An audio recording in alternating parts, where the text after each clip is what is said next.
चिड़िया के पास सब कुछ था, सेहत, दाना, पानी, जंगल की फिजाएं। लेकिन उन सब के बावजूद वो दुखी थी।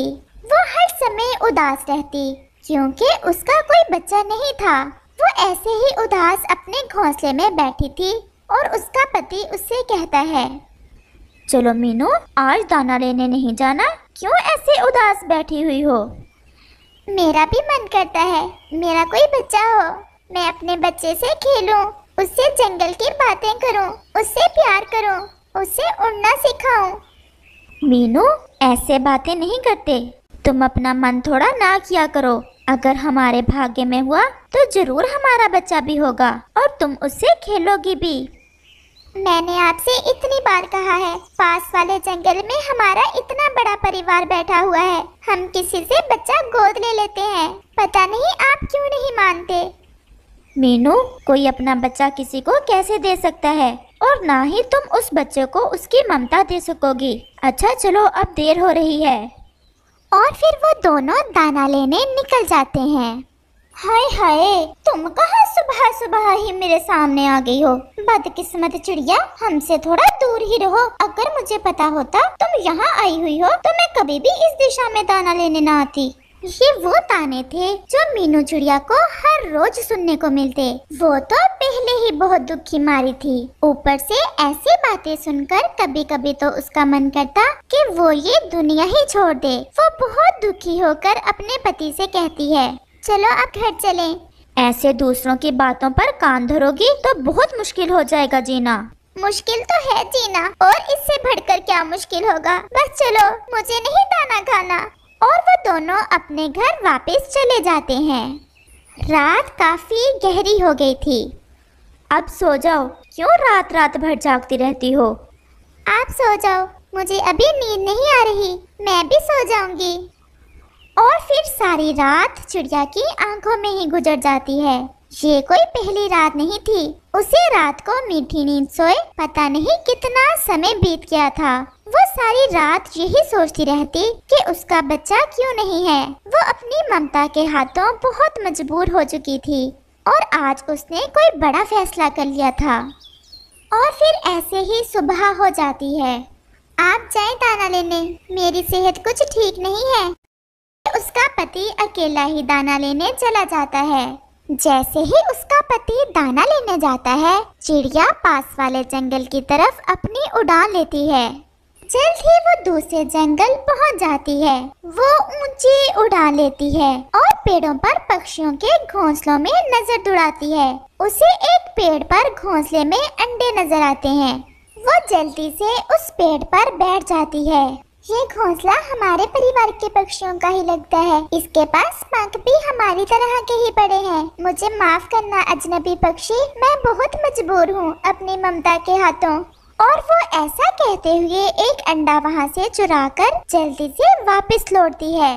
शाम होने से पहले ही वो वापस आ जाती है और अंडा अपने घोंसले में रखकर अपने पति का इंतजार करने लगती है। जैसे ही उसका पति वापस आता है, वो जल्दी से बोलती है, ये देखो कितनी बड़ी खुशी मिली है हमें, मैंने अंडा दिया है। उसका पति अंडा देख जैसे पागल ही हो गया था।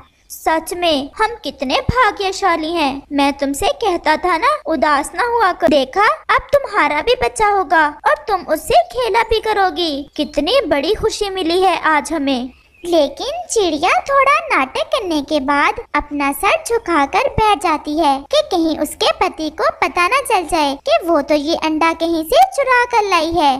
फिर ऐसे ही दिन और रात गुजरते गए। फिर एक दिन जब उस चिड़िया का पति दाना लेने गया हुआ था, उस अंडे में से धीमी धीमी आवाज सुनाई देती है और फिर अचानक से एक छोटा सा बच्चा अंडे से बाहर आता है। चिड़िया उस बच्चे को देखकर बहुत डर जाती है क्योंकि ये बच्चा तो उसके परिवार में से नहीं था और इसलिए उसकी शक्ल सूरत भी उससे जरा भी नहीं मिलती थी। चिड़िया के तो होश ही उड़ जाते हैं। उसे समझ नहीं आ रही थी कि अब उस बच्चे का क्या करे, क्योंकि सब पक्षी और उसके पति को जब पता चलेगा तो क्या बनेगा। पास वाले पेड़ पर एक खाली घोंसले का तो उस चिड़िया को पहले से ही पता था। वो उस बच्चे को उठाकर जल्दी से उस घोंसले में चली जाती है और उसे बहुत प्यार से वहाँ रख देती है। मुझे माफ करना बच्चे, मैं तब भी मजबूर थी और अब भी मजबूर हूँ, लेकिन मैं तुम्हें प्यार जरूर दूंगी। मैं तुम्हें बड़ा जरूर करूँगी, चाहे तुम मेरे परिवार से नहीं हो। और चिड़िया बच्चे को पत्तों में छुपाकर वापस चली जाती है। शाम को जैसे ही उसका पति वापस आता है, चिड़िया रोने लग जाती है। क्या हुआ? मैं पानी पीने पल भर के लिए गई थी, कोई मेरा अंडा उठा कर ले गया। मीनू, ये तुम क्या कह रही हो? मैंने तुमसे कहा भी था कि अंडे को अकेला छोड़कर कहीं भी ना जाना। और फिर ऐसे चिड़िया अपने पति को झूठ बोलती है। रात को चिड़िया बहुत बेचैन थी। वो बच्चा उसकी आंखों के सामने आ रहा था।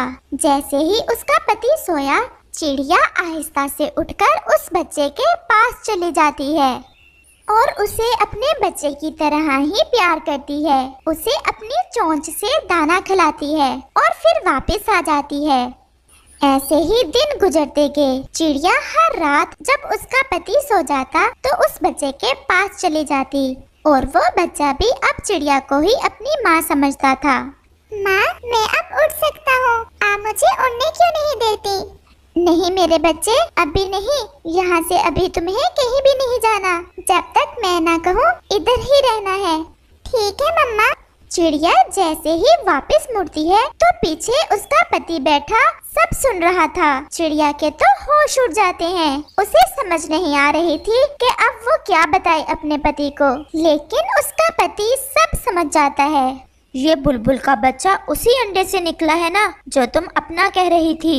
मैं पहले ही बहुत दुखी हूँ। मेरे पास आपके किसी सवाल का जवाब नहीं है। चलो उठाओ इस बच्चे को और अपने घर चलो। वो बहुत प्यार से अपनी पत्नी से ऐसा कहता है और वो उस बच्चे को लेकर अपने घर आ जाते हैं। मीनू, तुमने बहुत बड़ा पाप किया है। किसी की ममता उजाड़कर तुमने अपनी ममता बसाने की कोशिश की है। मेरी बात मान लो। अब हम सुबह इस बच्चे को वहीं छोड़ आएंगे। यहाँ से तुम उसे उठा लाई थी। मैं भी ऐसा ही सोच रही थी। और फिर सुबह हो जाती है। मम्मा, हम कहाँ जा रहे हैं? हम पास वाले जंगल जा रहे हैं मेरे बच्चे। फिर वो पास वाले जंगल की तरफ सफर शुरू करते हैं। यही है वो घोंसला, यहाँ से मैं वो अंडा उठा ले गई थी। वो ये बात कर ही रहे थे कि वहाँ पर बुलबुल परिवार भी आ जाता है। आप कौन हो और ये हमारे परिवार का बच्चा आपके साथ कैसे? चिड़िया में तो इतनी हिम्मत ना थी कि सब बता सके। उसका पति बुलबुल परिवार को सारी कहानी बताता है। आप शर्मिंदा ना हो।